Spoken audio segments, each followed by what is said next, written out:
Sakit sa ulo kung minsan sa ilang motorista ang mga sasakyang iligal na nakaparada sa gilid ng kalsada sa Barangay Lourdes Subdivision Extension.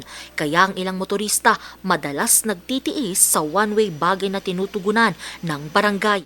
Hindi pa taga-barangay ito. So, illegal parking. Illegal parking pa siya. Hindi pa siya taga-barangay. Nag-aaya pa siyang uminom doon. Kaya ang ginawa ko, tinambak ko lahat sa kotse niya.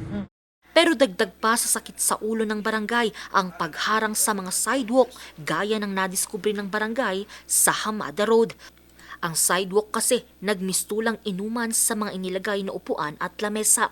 Mayroon pang naabutang bote ng alak, tira-tirang pulutan at may lutuan pa na para bang instant walwala na bagay na hindi ikinatuwa ng ilang residente.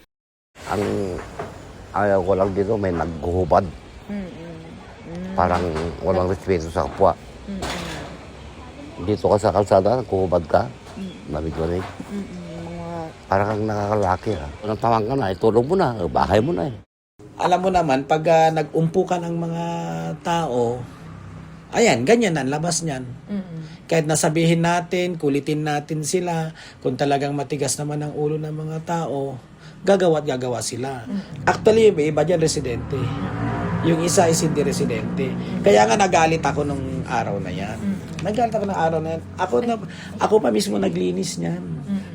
Lininisan ko, pinost ko.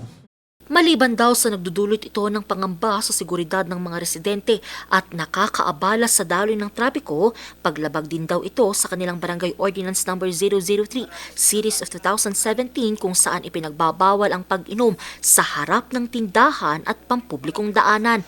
Pero ang problema, pribado raw ang nasabing kalsada. Kaya nga kung titignan nyo, kung pupunta tayo ngayon, hindi na maintain yung kanyang kagandahan. Mas lalo itong sidewalk na ito, lubog na ito yung sidewalk na ito. Kaya ang ginawa ko ngayon, gumagawa kami ng resolution to be passed by Tuesday na nagre-request na kami na kung pwede is bigyan na kami ng deed of donation ng may-ari dyan. Hakbang din daw ito ng barangay para mabigyan sila ng pondo at mapaayos na ang kalsada. Sa ngayon, pinaalalahanan pa rin ng barangay ang lalabag sa kanilang ordinansa na maaaring magmulta ng 250 pesos hanggang 1,000 pesos. Angel Arquero, RNG News.